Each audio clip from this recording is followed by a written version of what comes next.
அனைவருக்கும் என்னுடைய பணிவான வணக்கங்கள். சுந்தர வடிவேல் ஐயா அவர்கள் ஒரு கேள்வி கேட்டிருக்காரு.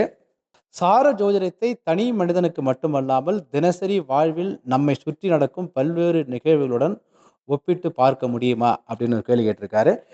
இந்த கேள்விய விட பதில் வந்து ஒரே வார்த்தை முடியாது அப்படிங்கிறது தான். அதுக்கு முண்டேன ஸ்டாலின் இருக்கு. அதாவது நம்ப உலகியல் ஜோதிடம்னு. அத நெறைய ஆராய்ச்சி பண்ணணும். அத ஆராய்ச்சி பண்ணா அ ஒண்ணா அது முடியலாம்.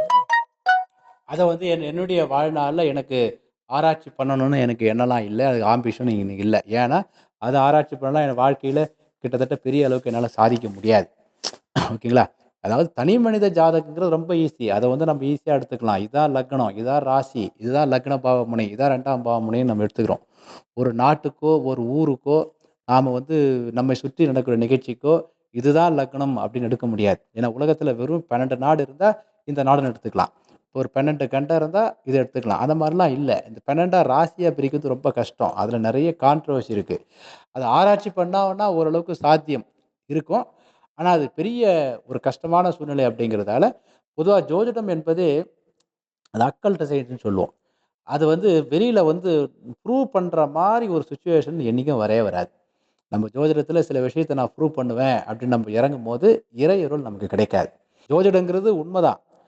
ஆனா உண்மைங்கிறது யாருக்கு தெரியும்? உணரக்கூடியவர்களுக்கு தான் தெரியுமே ஒழிய, அது அறிவியலாக மாற்றும்போது, அது வந்து ஃபெயிலியர் ஆயிடும். ஒரு பெரிய கூட்டத்தில ஒரு பிரசன்ன வழியா நான் பலன் சொல்றேன் அப்படின்னு நம்ம போனோம்னா, நம்ம ஃபெயிலியர் தான் ஆகும்.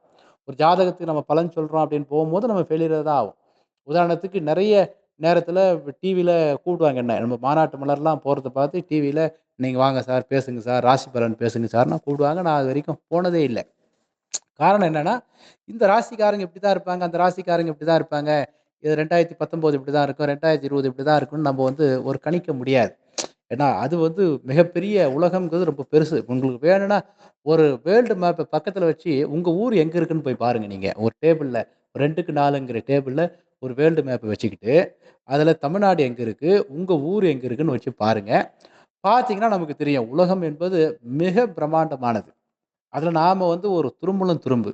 அதனால அதுக்கு ராசி, நட்சத்திரம்லாம் பார்த்து அது நம்ம சொல்றதுங்கிறது அது பெரிய கஷ்டமான விஷயம். அது சின்ன வயசுல யாருன்னா ஒருத்தர் அத ஆராய்ச்சி பண்றவங்க, ஒரு 20 வயசுல ஆராய்ச்சி பண்ண ஆரம்பிச்சாங்கன்னா, அவங்க கருத்த வந்து பதிவு பண்ணிட்டு, அதுக்கப்புறம் அதுக்கு பின்னாடி வரவங்க அப்படின்னு ஆராய்ச்சி பண்ணும்போது, ஒரு 200, 300 வருஷம் கழிச்சு வேணா வரலாம். அந்த ஆராய்ச்சி பண்றவங்களுக்கு உண்டான பொருளாதார முன்னேற்றம் இல்லங்கிறதால, எப்போதுமே ஒரு வேலைய செய்யும்போது பணம் இருந்தா, அந்த வேலைய செய்யறதுல ஒரு ஒரு சந்தோஷம் இருக்கும்.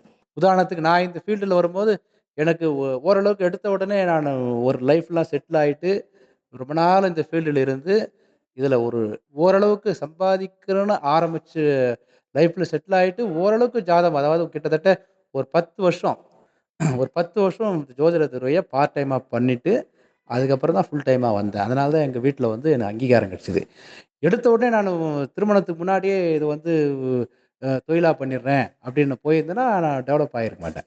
அப்போ எப்போதுமே சாஸ்திரம் அப்படிங்கிறத விட சோத்திரம் அப்படிங்கிறது தான் ரொம்ப முக்கியம்னு சொல்லுவாங்க. எனக்கு ஒரு நண்பர் ஒருத்தர் அடிக்கடி சொல்லுவாரு.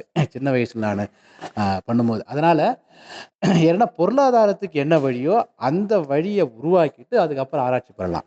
இப்போ இந்த உலகியல் ஜோதிடத்த போய் ஆராய்ச்சி பண்றதுல நமக்கு யாரும் பணம் குடுக்க போறதில்ல, எதுவும் பண்ண போறதில்ல. அது விமர்சனங்கள் தான் பண்ணுவாங்க. ஏன்னா, எடுத்த உடனே நம்ம ஒரு துறையில உள்ள நுழையும்போது, அதுல சக்சஸ் ரேட்லாம் நம்ம சொல்ல முடியாது. நம்ம போய் டிவில, மீடியால போயிட்டு, இந்த நாட்டுக்கு இது நடக்கும், அந்த நாட்டுக்கு அது நடக்கும்லாம் நம்மலாம் சொல்ற அளவுக்கு நமக்கு பெரிய அளவுக்குலாம் வரவேற்பு கிடைக்காது.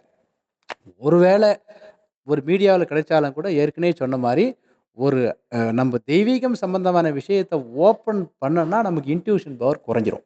இதுதான் உண்மை ஆக்சுவலா. சரிங்களா? நித்யானந்தா சாமிகள் வந்து மிகப்பெரிய லெவல்ல இருந்தாரு ஒரு காலத்துல. அவரு கை தொட்டவுடனே நோயெல்லாம் குணமாச்சுன்னா, எனக்கு தெரிஞ்ச நண்பர்கள் நெறைய பேர் சொல்லியிருக்காங்க. இப்ப அது மாரி இல்லங்கிறாங்க. அதுக்கு காரணம் என்னன்னு பார்க்கும்போது, பொருளாதாரம் வரும்போது, ஒரு பப்ளிசிட்டி, பொருளாதாரம் வரும்போது ஆட்டோமேட்டிக்கா அந்த இன்ட்யூஷன் பவர் குறைஞ்சிரும்.